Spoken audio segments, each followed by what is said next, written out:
Assalamualaikum warahmatullahi wabarakatuh. Kami dari kelompok 9 yang beranggotakan Galih Nofri Isroi, Farmaheni Asdaningsih, Monika Kusumawati, dan Lailatul Rahmah akan mempresentasikan materi mengenai implementasi sistem budaya Indonesia bagian 2. Pembahasan pertama mengenai proses SSBI. Struktur sosial budaya Indonesia. Raymond Ford mengatakan bahwa konsep struktur sosial merupakan alat analisa yang diwujudkan untuk membantu pemahaman tentang tingkah laku manusia dalam kehidupan sosial.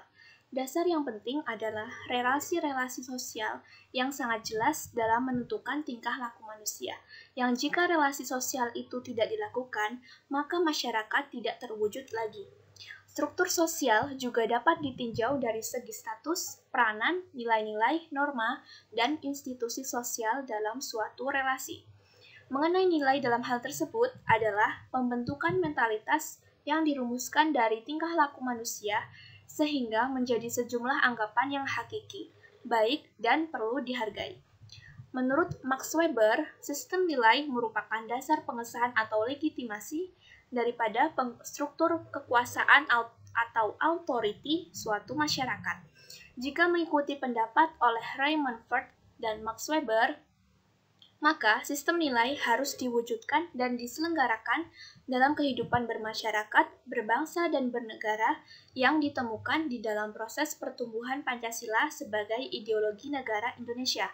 Nilai merupakan gabungan dari semua unsur kebudayaan yang terkandung dalam Pancasila, sehingga harus dijadikan sebagai suatu program ataupun pedoman kehidupan sehari-hari.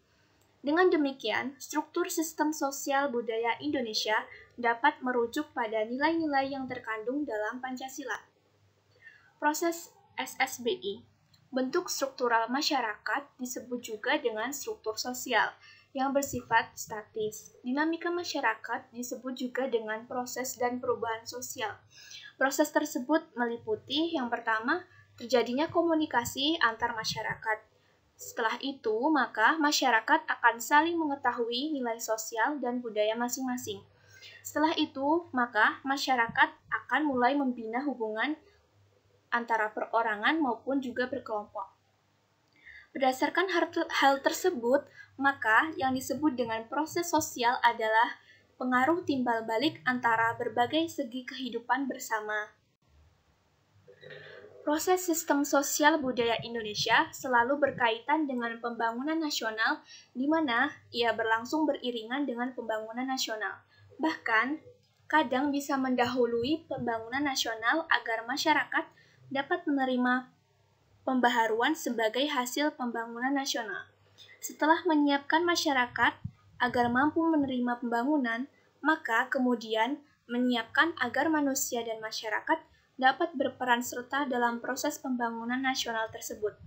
Dengan memiliki kualitas yaitu ada beriman dan takwa kepada Tuhan Yang Maha Esa, berbudi pekerti luhur, berkepribadian, bekerja keras, disiplin, bertanggung jawab, mandiri, cerdas, dan terampil, cinta tanah air, memiliki sifat kebangsaan dan kesetiakawanan sosial, percaya pada diri sendiri dan memiliki harga diri, inovatif dan kreatif, yang terakhir produktif dan berorientasi ke masa depan.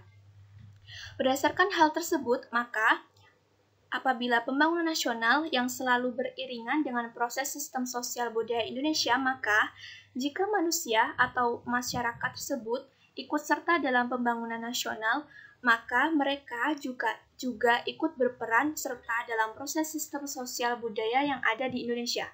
Sehingga komunikasi akan terjalin di antara mereka yang kemudian suatu hubungan tersebut akan terjalin pula. Hal ini dapat menyebabkan dinamika sosial terjadi yang akan menuju pada perubahan dan perkembangan pada masyarakat yang menuju ke arah yang lebih baik. Selanjutnya pembahasan mengenai transformasi SSBI. Pengertian transformasi sistem sosial budaya Indonesia. Transformasi sosial adalah gabungan dari dua kata yaitu transformasi dan sosial. Transformasi dalam ensiklopedia umum merupakan istilah ilmu eksakta yang kemudian dimasukkan ke dalam ilmu sosial dan humaniora. yang memiliki maksud yaitu perubahan bentuk, dan secara lebih rinci memiliki arti perubahan fisik maupun non-fisik, yaitu bentuk, rupa, sifat, dan sebagainya. Sedangkan kata sosial memiliki pengertian segala sesuatu yang mengenai masyarakat, kemasyarakatan, serta keduanya ataupun suka memperhatikan kepentingan umum, yaitu suka menolong, menderma, dan sebagainya. Selanjutnya, transformasi sosial menurut bahasa dalam Ensiklopedia Nasional Indonesia memiliki pengertian diantaranya yang pertama, perubahan menyeluruh dalam bentuk rupa, sifat, watak, dan sebagainya.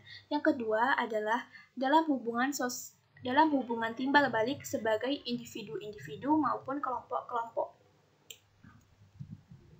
Pengertian transformasi sistem sosial menurut para ahli. Terdapat 4 ahli yang mengatakan mengenai transformasi sistem sosial. Lalu, berdasarkan pengertian dari para ahli tersebut, maka dapat disimpulkan bahwa perubahan sosial merupakan perubahan-perubahan yang terjadi pada lembaga-lembaga kemasyarakatan dalam suatu masyarakat, yang mempengaruhi sistem sosialnya, termasuk nilai, sikap-sikap sosial, dan pola perilaku di antara kelompok-kelompok dalam masyarakat ataupun proses di mana terjadi perubahan struktur dan fungsi suatu sistem sosial. Faktor penyebab internalnya, menurut Margono Slamet, sistem sosial dipengaruhi oleh ekologi, demografi, kebudayaan, kepribadian, waktu, sejarah, dan latar belakang. Secara umum, faktor penyebab internalnya terdapat 4 hal. Yang pertama, bertambah atau berkurangnya jumlah penduduk. Yang kedua, penemuan-penemuan baru atau inovasi. Yang ketiga, adanya pertentangan atau konflik sosial.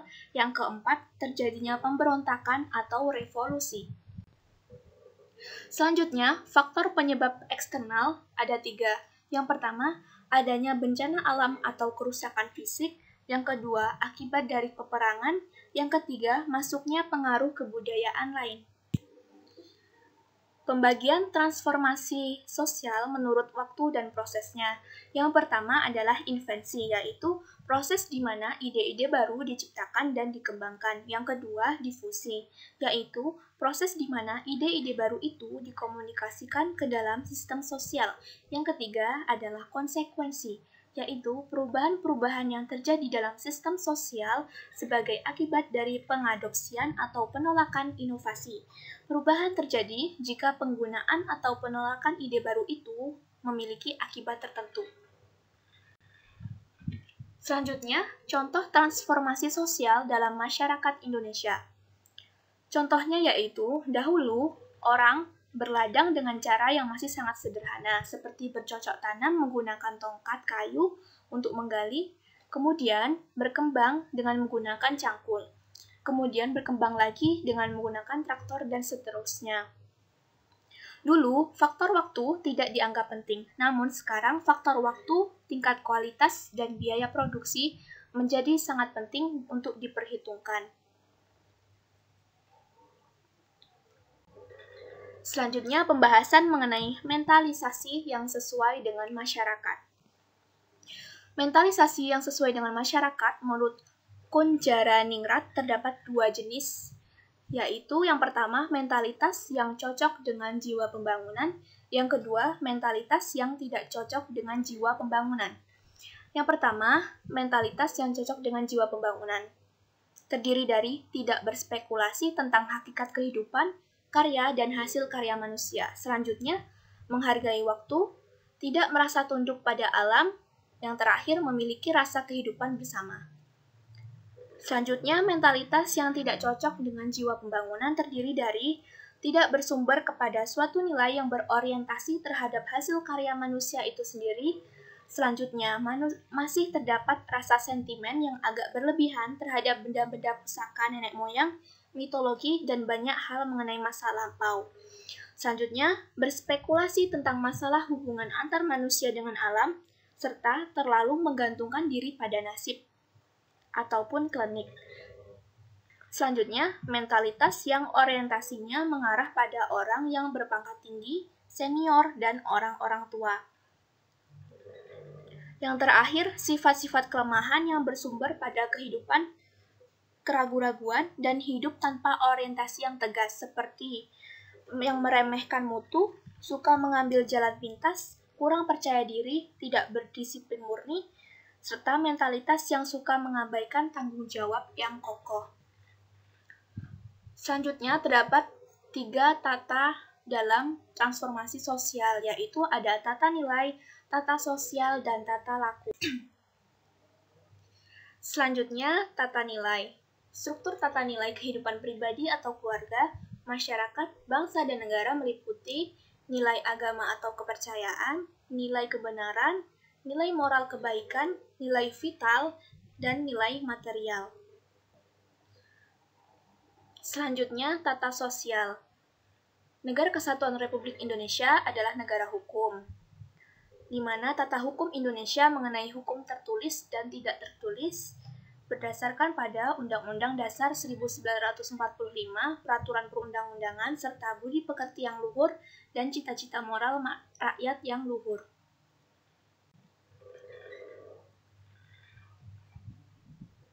Nanti kayak baca.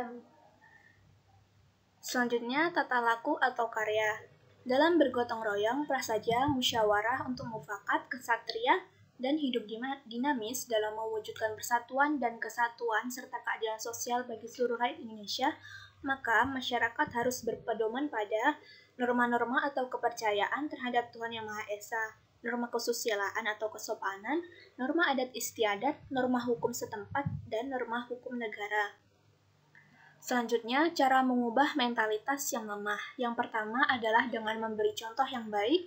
Yang kedua, memberi perangsang yang cocok sebagai motivasi. Yang ketiga, melaksanakan persuasi dan penerangan.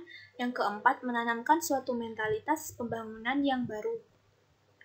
Selanjutnya, pembahasan mengenai perubahan sosial dan masyarakat Indonesia di era globalisasi. Prinsip dasar untuk menghindari diri dari perubahan nilai yang negatif. Yang pertama, dengan mempertahankan martabat manusia sebagai pribadi subjek dalam pembangunan nasional. Yang kedua, menghindarkan dampak kerugian dari kemungkinan kerusakan terhadap diri manusia serta lingkungan. Yang ketiga, meningkatkan kesejahteraan umat manusia seluruhnya. Yang keempat, meningkatkan kecerdasan umat manusia. Yang kelima, menanamkan kemampuan mandiri. Yang keenam, menerapkan pemerataan hasil perkembangan industrialisasi. Yang ketujuh, memantapkan disiplin kerja, baik dari segi pendekatan kultural maupun struktural. Selanjutnya, dampak positif perubahan nilai bagi masyarakat Indonesia. Yang pertama, dengan meningkatkan pembelajaran mengenai tata nilai sosial budaya, cara hidup, pola pikir yang baik, maupun ilmu pengetahuan dan teknologi dari bangsa lain yang telah maju. Yang kedua, meningkatkan etos kerja yang tinggi, suka bekerja keras, disiplin, mempunyai jiwa kemandirian, rasional, sportif, dan sebagainya. Yang terakhir, globalisasi berdampak terhadap perkembangan bahasa Indonesia. Banyak kata-kata dari bahasa asing, terutama bahasa Inggris, sebagai bahasa internasional yang dapat memperkaya kosakata bahasa Indonesia. Contohnya kata halo, televisi, dan radio. Sekian presentasi dari kelompok 9. Kurang dan lebihnya mohon maaf. Wassalamualaikum warahmatullahi wabarakatuh.